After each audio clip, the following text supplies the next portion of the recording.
Orang yang bertakwa adalah orang yang menafkahkan, menginfakkan sebagian hartanya dalam kondisi lapang maupun kondisi sempit. Bismillahirrahmanirrahim. Assalamualaikum warahmatullahi wabarakatuh. Alhamdulillahi rabbil alamin, wa bihi nasta'inu ala umuri dunya waddin. Wa ashhadu an la ilaha illallah wahdahu la syarika lah, wa ashhadu anna Muhammadan abduhu wa rasuluh. Allahumma salli ala Muhammad wa ala alihi wa ashabihi ajma'in. Amma ba'du. Para pemirsa Ruas TV di mana saja Anda berada, mudah-mudahan kita semuanya diberikan keberkahan oleh Allah Subhanahu wa taala, dan mudah-mudahan kita semuanya senantiasa diberikan kesehatan sehingga kita dapat melakukan amalan-amalan yang mudah-mudahan semua amalan yang kita kerjakan itu kita berharap dapat diterima oleh Allah Subhanahu wa taala, mendapatkan keridhaannya dan sesuai dengan sunnah Rasulullah sallallahu alaihi wasallam. Kesempatan kita kali ini, para pemirsa yang rahmati Allah, kita akan melanjutkan pembahasan kita pada sesi yang keempat, masih terkait dengan kisah yang terjadi antara dua orang ulama besar tabi'in yang hidup di abad ketiga Hijriah, yaitu Al-Imam Hatim Al-Asam bersama dengan guru beliau Al-Imam Syaqiq Al-Balkhi, yang mana sebelumnya telah kita ceritakan bahwa dalam kebersamaan 30 tahun lebih atau 33 tahun, sebagaimana yang disebutkan oleh Imam Al-Ghazali dalam kitabnya Ihya Ulumuddin, dalam interval durasi kebersamaan yang sangat panjang dan sangat lama itu, ternyata Imam Hatim Al-Asam hanya mengambil 8 faidah atau 8 pelajaran dari sang guru Imam Syaqiq Al-Balkhi. Pada pertemuan-pertemuan sebelumnya kita telah membahas tentang pelajaran yang pertama, pelajaran kedua, pelajaran ketiga, dan kesempatan kali ini kita akan langsung saja membahas tentang pelajaran yang keempat. Dari apa yang dapat dipetik oleh Hatim Al-Asam selama berguru dari sang guru Syaqiq Al-Balkhi dalam kurun waktu 33 tahun tersebut. Hatim Al-Asam menyebutkan bahwa faidah yang keempat atau pelajaran yang keempat yang dia dapatkan dari sang guru dalam durasi waktu yang sangat lama itu, kata beliau, anni ra'aitu ba'dal khalqi yadhunnu anna syarafahu wa izzahu fi kathratil aqwami wal asyair. Sesungguhnya diriku, kata Hatim Al-Asam, aku melihat sebagian besar umat manusia itu menyangka bahwasanya nilai kemuliaannya dan keagungannya fi kathratil aqwami wal asyair itu terdapat pada banyaknya pengikutnya dan banyaknya kerabat keluarga yang dia miliki. Fa'tazza bihim, maka mereka kemudian berbangga dengan pengikut yang banyak dan keluarga yang banyak tersebut. Wa za'ama akharuna, dan sebagian yang lain menyangka annahu fi thawratil amwali wa kathratil aulad, bahwasanya inti kemuliaan dan keagungan seorang hamba itu terletak pada tharwati al-amwal, pada harta-harta yang melimpah, wa kathratil aulad, dan keturunan yang banyak. Jadi sebagian menyangka, kata Hatim al-Asam, dalam pandanganku, dalam pengamatanku, bahwasanya banyak di antara umat manusia menyangka kemuliaan dan keagungan dirinya itu terdapat pada banyaknya pengikut dan banyaknya kerabat keluarganya, maka dia berbangga dengan mereka. Namun sebagian yang lain katanya itu menyangka bahwasanya kemuliaan dan keagungannya terdapat pada melimpahnya harta yang dia miliki dan banyaknya anak keturunannya. Faftakharu biha, maka mereka pun berbangga dengan apa yang dia miliki tersebut. Wa hasiba ba'duhum anna al-'izza wa syarafa fi ghasabi amwalin nas. Dan sebagian manusia yang lain menyangka bahwasanya keagungan dan kemuliaannya itu ketika dia mampu untuk menguasai harta-harta orang lain. Wa zulmihim, ketika dia mampu untuk menzalimi orang lain.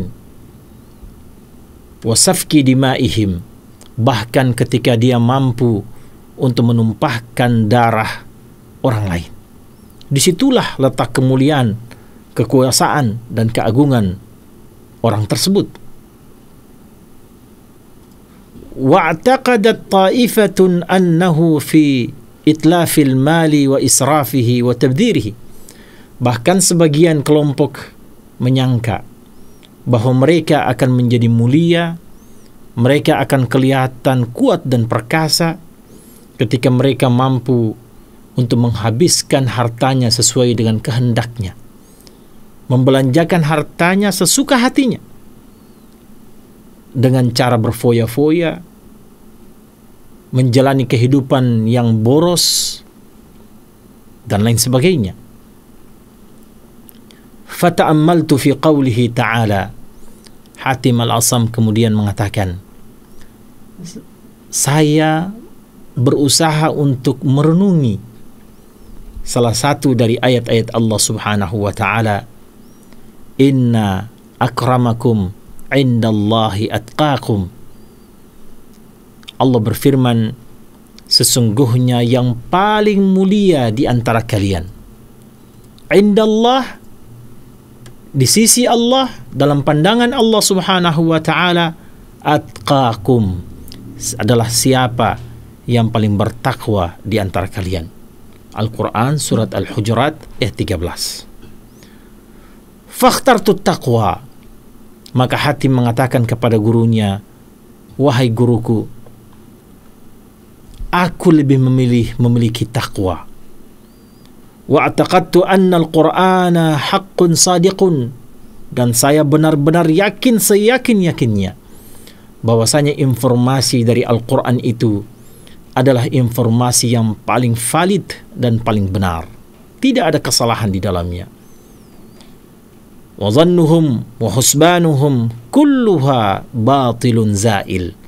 Adapun apa yang disangka, apa-apa yang diprediksi dan diduga oleh orang-orang atau banyak manusia yang tadi telah kita sebutkan di atas, adalah sebuah keyakinan yang batil, keyakinan yang rusak, keyakinan yang fasik, yang dia akan senantiasa hilang dan sirna. Jamaah, para pemirsa Ruas TV yang dimuliakan Allah Subhanahu wa ta'ala, poin keempat inilah yang kemudian akan menjadi pembahasan kita pada kesempatan hari ini. Dari 8 poin yang disebutkan oleh Hatim al-Asam sebagai 8 pelajaran yang dia dapatkan selama 32 tahun belajar dari sang guru Syaqiq al-Balkhi, poin yang keempat adalah ketika dia menemukan ternyata yang memuliakan umat manusia, yang mengagungkan derajat dan kedudukan seorang hamba di sisi Allah Subhanahu wa ta'ala adalah ketakwaan yang ada di dalam hati dan sanubari dari hamba tersebut. Berbicara tentang takwa, kita sering mendengarkan ceramah-ceramah agama. Adalah suatu kalimat yang sangat mudah dan ringan diucapkan oleh lisan-lisan kita. Akan tetapi pertanyaannya, para pemirsa sekalian, sudahkah hakikat dari kalimat ini terwujud dalam diri kita secara nyata? Sudahkah misalnya ciri-ciri orang-orang bertakwa yang disebutkan di dalam Al-Quran, surat Ali Imran, ayat 134 sampai 135 itu sudah terpatri dalam jiwa dan sanubari kita? Ketika Allah Subhanahu wa ta'ala menyuruh kita untuk segera bertakwa kepadanya, Allah Subhanahu wa ta'ala memerintahkan kita untuk segera beristighfar, meminta pengampunan, karena sesungguhnya pengampunan itu merupakan salah satu karakter orang-orang bertakwa.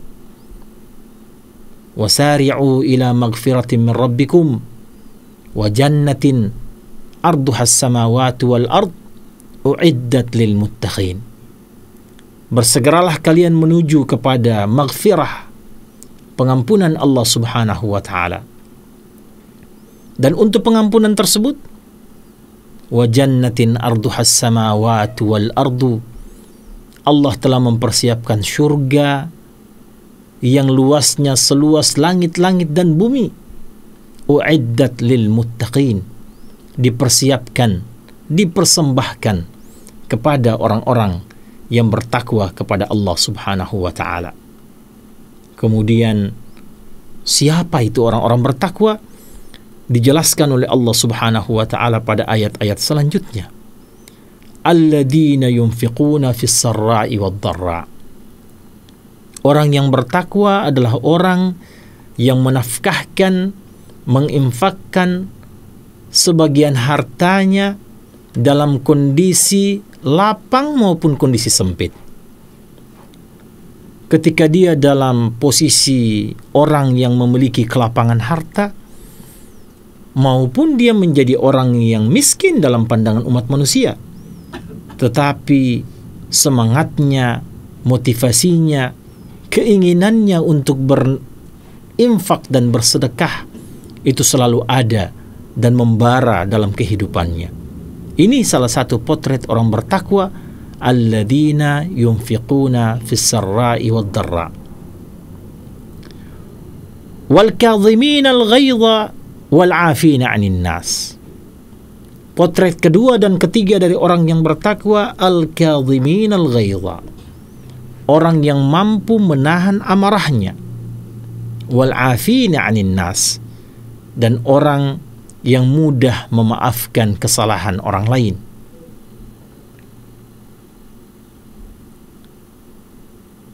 Wallahu yuhibbul muhsinin, dan Allah Subhanahu wa ta'ala menyukai orang-orang yang selalu berbuat kebajikan. Potret yang keempat, walladzina idza fa'alu fahishatan. Orang yang bertakwa itu ternyata bukanlah orang-orang yang hidup di dunia tanpa dosa. Bukanlah orang-orang suci yang tidak pernah terjerumus dalam perkara kemaksiatan. Tetapi orang yang bertakwa, kata Allah Subhanahu wa ta'ala, walladzina idza fa'alu fahishatan. Orang yang bertakwa adalah orang yang terkadang terjerumus melakukan perkara-perkara fahisyah, perkara kemaksiatan dan dosa. Au zalamu anfusahum, dan mereka adalah orang-orang yang terkadang menzalimi diri mereka sendiri. Dzakarullaha fastaghfaru lidzunubihim. Mereka kemudian segera ingat bahwa mereka memiliki Allah Subhanahu wa ta'ala yang maha luas ampunannya. Fastaghfaru lidzunubihim. Mereka kemudian bersegera meminta istighfar, pengampunan, taubat atas kesalahan dan dosa yang telah mereka kerjakan. Wa may yaghfiru dzunuba illallah. Allah kemudian bertanya, siapa lagi yang mampu memberikan pengampunan kecuali Allah Subhanahu wa taala. Walam yusirru ala ma fa'alu wa hum ya'lamun. Dan mereka tidak akan pernah mengulangi kesalahan yang sama, dosa yang sama, ketika mereka faham dan mereka tahu bahwa itu adalah sesuatu yang terlarang atau merupakan dosa di sisi Allah Subhanahu wa taala.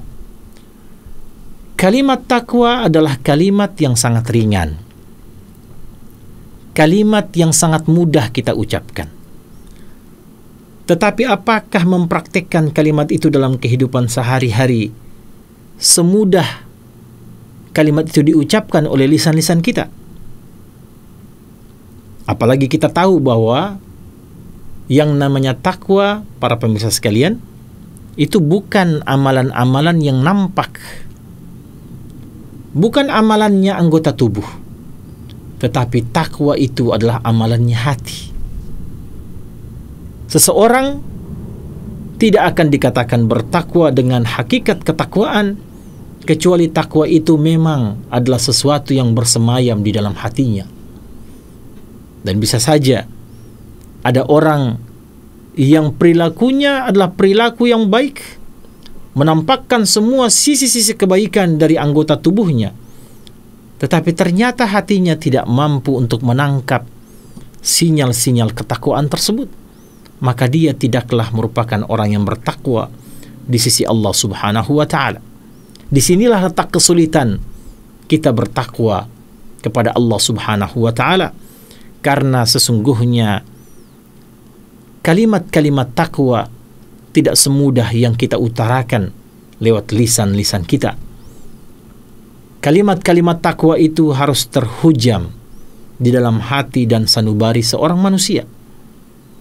Inilah adalah hal yang sangat berat, karena ternyata sesuatu itu dibatasi oleh Allah Subhanahu wa taala. Allah membatasi seorang manusia dan hatinya. Di dalam Al-Quran Allah Subhanahu wa taala berfirman, wa'lamu anna Allah yahulu bainal mar'i wa qalbih.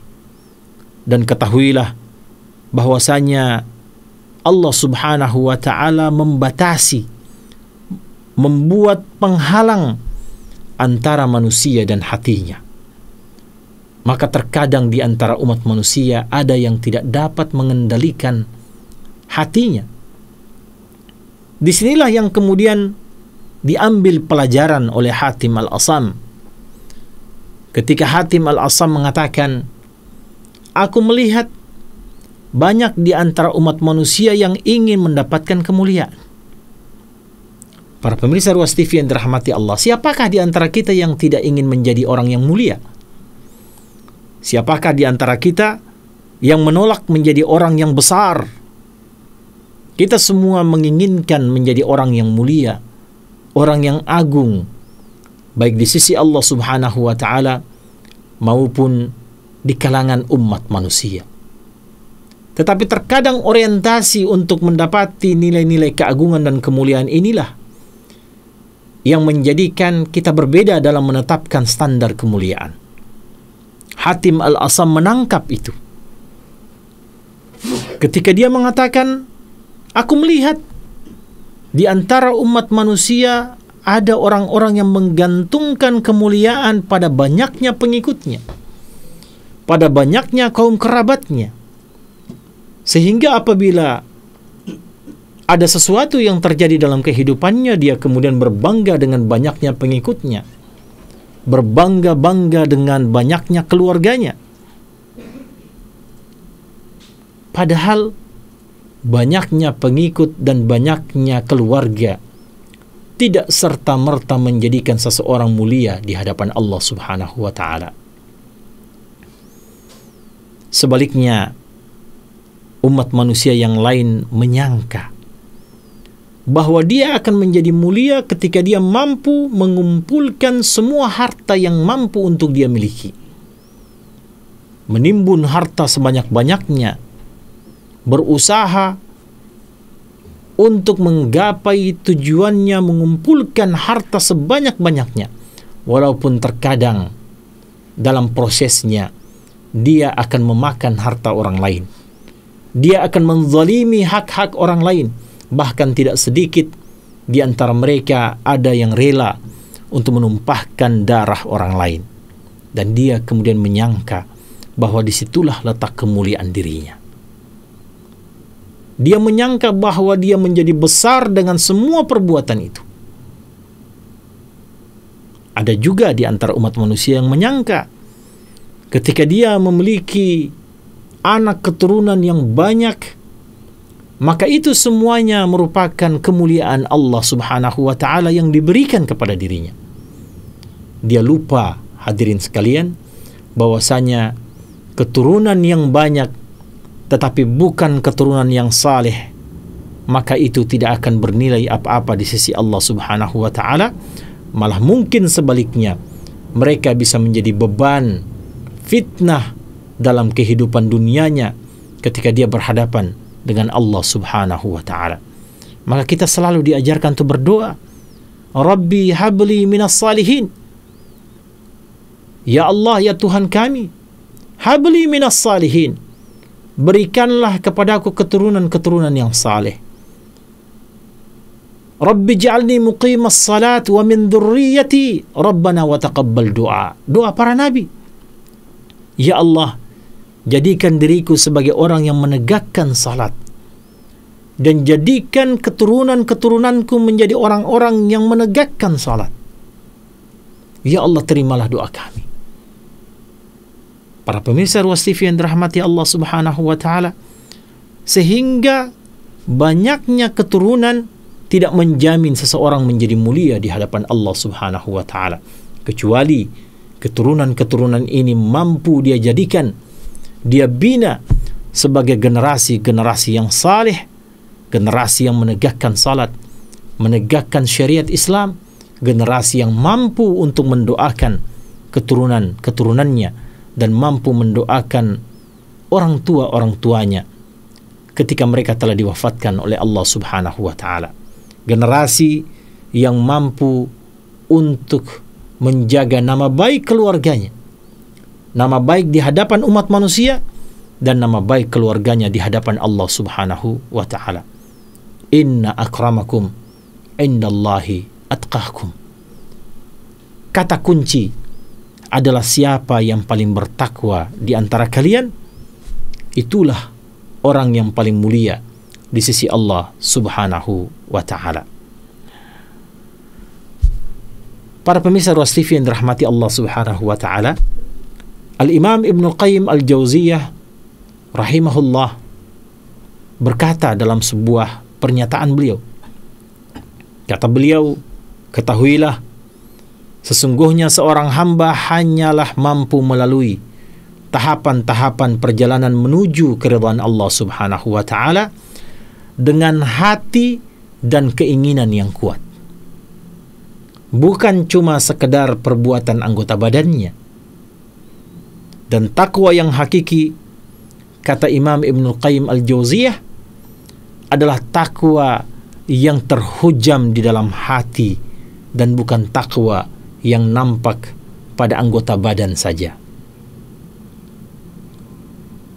Ini adalah sebuah pernyataan yang Masya Allah, luar biasa.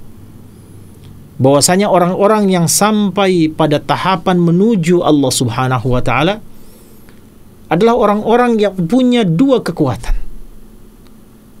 Yang pertama, dia memiliki kekuatan hati. Hati yang kokoh, hati yang kuat, yang ingin mendapati keridhaan Allah Subhanahu wa ta'ala. Dan yang kedua, orang yang keinginannya itu kuat, al-azam, punya tekad yang kuat untuk mendapatkan keridhaan Allah Subhanahu wa ta'ala. Tidak sekedar orang-orang yang hanya mengucapkan dan melakukan perbuatan anggota tubuh belaka, tetapi ternyata hatinya adalah hati orang-orang yang lemah dan dia tidak memiliki keinginan yang kuat untuk mendapatkan keridhaan Allah Subhanahu wa ta'ala. Apa tanda-tanda orang-orang yang memiliki keinginan yang kuat? Salah satunya yaitu ketika perbuatannya beriring dengan suara hatinya. Apa yang dia lakukan itu juga yang terbetik di dalam hatinya. Kebaikan-kebaikan yang dia tunaikan, usaha-usaha dalam kehidupannya untuk mengamalkan syariat Allah Subhanahu wa taala, menghidupkan syiar-syiar Allah Subhanahu wa taala, dan itu pula yang terbetik dalam hatinya. Ini merupakan cerminan orang-orang yang bertakwa. Allah Subhanahu wa taala berfirman, "Dzalika wa may yu'azzim sya'airallah fa innaha min taqwal qulub." Dan demikianlah perintah Allah Subhanahu wa taala. Barang siapa yang mengagungkan syiar-syiar Allah, perintah Allah, menjauhkan diri dari larangan Allah Subhanahu wa taala, fa innaha min taqwal qulub, maka sesungguhnya itu merupakan tanda-tanda orang-orang yang hatinya bertakwa kepada Allah Subhanahu wa taala. Ketika kita melakukan ibadah kurban, kita menyembelih hewan kurban, apakah ada yang punya kemampuan menyembelih sapi, atau ada yang menyembelih onta, atau ada yang menyembelih kambing? Apa kata Allah Subhanahu wa taala dalam Al-Quran surat Al-Hajj? "La yanalallahu luhumuha wala dima'uha walakin yanaluhu taqwa minkum." Sesungguhnya daging-daging onta atau darahnya itu sekali-kali tidak dapat mencapai keridhaan Allah Subhanahu wa taala, tetapi ketakwaan dari kamulah yang dapat menggapai keridhaan Allah Subhanahu wa taala. Jadi walaupun kita menyembelih onta, sapi maupun kambing pada hari Idul Adha, bukan darah dan daging itu yang sampai kepada Allah, tetapi cerminan keikhlasan suara hati kita untuk melakukan itu dengan seikhlas-ikhlasnya, dengan penuh keyakinan kepada Allah, mendapatkan keridhaan Allah, itulah yang akan sampai kepada Allah Subhanahu wa taala. Maka Nabi sallallahu alaihi wasallam ketika ditanya tentang takwa, beliau mengatakan, "At-taqwa hahuna." Takwa itu ada di sini. Seraya beliau berisyarat ke arah dadanya 3 kali. At-taqwa hahuna. Takwa itu ada di sini, di dalam hati. Imam An-Nawawi rahimahullah ketika menjelaskan hadis ini, beliau mengatakan, sesungguhnya amalan perbuatan yang nampak pada anggota tubuh tidaklah mesti menunjukkan tentang adanya takwa yang hakiki pada diri seseorang. Akan tetapi takwa yang sebenarnya terwujud pada apa yang terdapat dalam hati manusia, berupa pengagungan, ketakutan, at-ta'zim ilallah, khasyatullah, khaufullah, dan selalu merasakan muraqabatullah, selalu merasakan berada di bawah pengawasan Allah Subhanahu wa taala. Itulah takwa yang sebenar-benarnya menurut Imam An-Nawawi rahimahullah. Nah, para pemirsa yang rahmati Allah Subhanahu wa taala, Hatim kemudian mengatakan, ketika saya melihat semua praduga dan perkiraan dari umat manusia tentang bagaimana dia bisa mendapatkan kemuliaan dan keagungan, maka ternyata aku dapati sesungguhnya kemuliaan itu ada di dalam takwa. Dan pernyataan ini disebutkan di dalam Al-Quran. Wa innal Qur'an sadiqun. Sesungguhnya Al-Quran itu adalah haqqun sadiqun, adalah sebuah pernyataan kalamullah yang valid, yang tidak pernah ada salahnya, yang memiliki tingkat kebenaran yang teramat-amat benar. Itulah Al-Quran. Maka aku meyakini bahwasanya sesungguhnya kunci kemuliaan seorang hamba, kunci keagungan seorang hamba terletak pada bagaimana dia bertakwa kepada Allah Subhanahu wa taala. Takwa inilah yang suatu ketika dalam beberapa riwayat dikatakan pernah ditanya kepada sahabat Rasulullah sallallahu alaihi wasallam Ali bin Abi Thalib radhiyallahu an tentang apa itu takwa. Ali kemudian mengatakan, takwa itu al-khawfu minal jalil, rasa takut kepada Allah subhanahu wa ta'ala dari diri seorang hamba. Ketakutan yang bagaimana yang diinginkan oleh Ali bin Abi Thalib, yang wajib dimiliki oleh orang-orang yang bertakwa?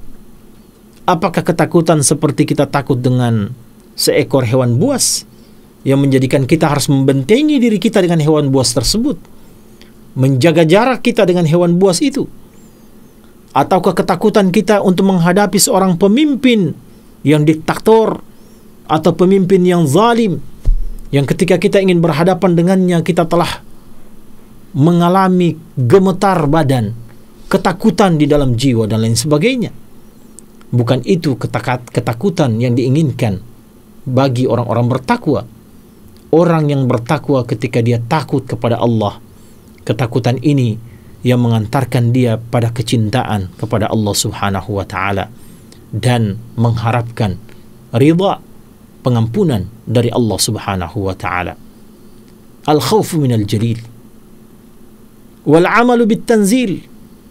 Orang yang bertakwa adalah orang yang konsisten melaksanakan perintah Allah subhanahu wa ta'ala sebagaimana Allah subhanahu wa ta'ala sebutkan dalam At-Tanzil. At-Tanzil adalah Al-Quranul Karim yang berasal dari Allah subhanahu wa ta'ala, dikuatkan dengan hadis-hadis Nabi sallallahu alaihi wasallam. Yang ketiga, kata Ali, al-qana'atu minal qalil. Orang yang bertakwa adalah orang yang selalu merasa cukup dalam kehidupannya. Allah berikan banyak, alhamdulillahi alladzi bi ni'matihi tatimmus salihat. Ketika Allah berikan dia banyak kenikmatan, kelapangan dalam rezekinya, maka dia berdoa kepada Allah subhanahu wa ta'ala, alhamdulillahilladzi bi ni'matihi tatimmus salihat. Segala puji bagi Allah subhanahu wa ta'ala, dengan kesempurnaan nikmatnya menjadi sempurna seluruh amalan-amalan kebaikan. Dan ketika Allah menyempitkan rezekinya, ketika Allah sempitkan nikmatnya kepadanya, maka dia tetap mengucapkan alhamdulillahi ala kulli hal. Segala puji bagi Allah subhanahu wa ta'ala terhadap segala kondisi yang dia berikan ke dalam kehidupanku. Itulah orang yang beriman. Subhanallah. Orang yang beriman ketika mendapatkan kelapangan rezeki, dia ucapkan alhamdulillah. Dan ketika rezekinya disempitkan oleh Allah subhanahu wa ta'ala, dibatasi kenikmatannya, dia juga tetap mengucapkan alhamdulillahi ala kulli hal. Itulah potret orang-orang yang bertakwa. Al-qana'atu minal qalil, merasa cukup atas nikmat yang Allah berikan kepadanya, walaupun nikmat itu adalah nikmat yang sedikit. Yang keempat, kata Ali bin Abi Thalib, al-isti'dad liyaumir rahil. Orang bertakwa itu adalah orang yang selalu standby, waspada, siap untuk menghadapi sebuah perjalanan panjang, berjalan di kampung akhirat menuju Allah subhanahu wa ta'ala. Orang-orang yang mempersiapkan dirinya untuk hidup berpindah dari alam dunia ke alam barzakh, alam kuburan, dan setelah itu berpindah kepada alam akhirat yang dimulai dengan kebangkitan orang-orang yang telah mati, digiring ke padang mahsyar, ditanya satu-satu, dihisab oleh Allah subhanahu wa ta'ala. Orang yang bertakwa adalah orang yang selalu mempersiapkan dirinya, isti'dad liyaumir rahil, untuk menempuh perjalanan yang sangat panjang menuju Allah subhanahu wa ta'ala. Para pemirsa Ruas TV yang dirahmati Allah subhanahu wa ta'ala, bagaimana contoh pengamalan ketakwaan dalam kehidupan kita yang mencerminkan seseorang itu adalah orang yang memiliki ketakwaan yang hakiki? Barangkali dalam kesempatan yang singkat ini kita bisa menyebutkan beberapa contoh yang disebutkan oleh para ulama sebagai pengamalan takwa yang hakiki, yang dilakukan semata-mata karena mencari keridhaan Allah subhanahu wa ta'ala dan bukan untuk kepentingan pribadi atau memperturutkan hawa nafsu belaka. Yang pertama, hadirin sekalian, sebagaimana firman yang telah kita bacakan tadi di dalam Al-Quran, surat Al-Imran ayat 134 sampai 135, ketika Allah menyebutkan ciri-ciri orang yang bertakwa adalah orang yang berinfak dan bersedekah pada waktu lapang dan sempit, orang yang mampu menahan amarahnya, mampu memudahkan dan memaafkan kesalahan orang lain, dan orang yang selalu meminta pengampunan, istighfar kepada Allah Subhanahu wa ta'ala dalam segala kesalahan yang dia lakukan dalam kehidupan dunia. Di antara orang yang bertakwa adalah orang yang selalu berucap dan melakukan keadilan dalam kehidupannya. Orang yang selalu berlaku adil, itu adalah cerminan orang-orang yang bertakwa.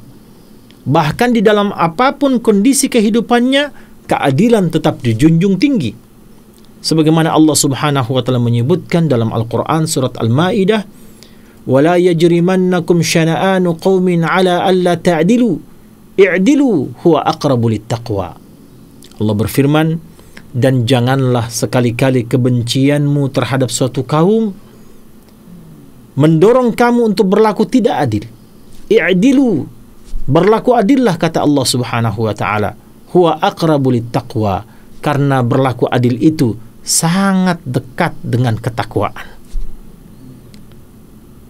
Maka para pemirsa yang dirahmati Allah Subhanahu wa ta'ala, orang yang adil adalah orang yang ketika dia marah, maka kemarahannya itu tidak menjerumuskan ke dalam sebuah kesalahan. Dan ketika dia senang, maka kesenangannya juga tidak sampai membuat dia menyimpang dari kebenaran. Itulah orang yang adil. Dan orang yang adil seperti ini sangat dekat dengan nilai-nilai ketakwaan.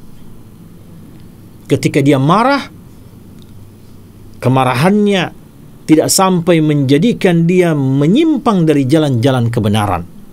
Dan ketika dia bahagia, ketika dia senang, kesenangannya juga tidak sampai menggiring dirinya sehingga terjerumus ke dalam penyimpangan dan kesalahan. Itulah orang yang adil. Bisa kita bayangkan apabila kita hidup di negeri seorang hakim yang adil, pemerintah yang adil, yang memutuskan kebijakan-kebijakan yang tidak menyimpang dari jalan-jalan kebenaran. Itulah potret orang yang adil dan orang yang bertakwa di hadapan Allah Subhanahu wa ta'ala. Keadilan sangat dekat dengan nilai-nilai ketakwaan. Di antara tanda juga orang-orang yang bertakwa dengan takwa yang hakiki adalah orang yang kehidupan atau ketakwaannya ketika dia bersendirian sama dengan ketika dia berada di hadapan orang lain. Tidak ada yang berubah dalam kehidupannya. Apakah ketika dia hidup sendirian atau ketika dia sedang berada di hadapan khalayak ramai. Dalam sebuah hadisnya Rasulullah sallallahu alaihi wasallam menyebutkan sebuah doa, Allahumma as'aluka khasyatak fil ghaibi wasyahadah. Ya Allah, aku meminta kepadamu rasa takut pada dirimu fil ghaibi wasyahadah, baik dalam keadaan bersendirian maupun di hadapan orang lain. Artinya Nabi meminta, ya Allah, ketika aku sendiri dan ketika aku berada dalam keramaian, jadikanlah aku menjadi orang yang senantiasa takut kepadamu. Takut dalam bersendirian dan takut dalam keramaian. Terkadang kita, para pemirsa sekalian, kita mampu takut kepada Allah Subhanahu wa ta'ala dalam keramaian, tetapi tidak sedikit di antara kita tidak takut kepada Allah dalam kesendirian, sehingga banyak di antara kita yang berbuat kezaliman-kezaliman ketika dia hidup sendiri. Ketika dia dalam kondisi sendirian, berbuat dosa kepada Allah Subhanahu wa ta'ala, itu mencerminkan tidak takut kepada Allah Subhanahu wa ta'ala. Berbuat korupsi, memakan harta orang lain dengan kezaliman ketika dia hidup sendiri, walaupun nanti ketika dia tampil di keramaian dia menampilkan potret kesalehan, tetapi ketika dia sendiri ternyata dia tidak takut kepada Allah Subhanahu wa ta'ala. Nabi meminta kita, Allahumma inni as'aluka khasyatak fil ghaibi wasyahadah. Ya Allah, aku meminta kepadamu rasa takut kepadamu, baik dalam keadaan sendiri maupun ketika sedang berada di hadapan orang lain. Yang kedua, kata Rasulullah sallallahu alaihi wasallam, wa as'aluka kalimatal haqqi fir ridha wal ghadab.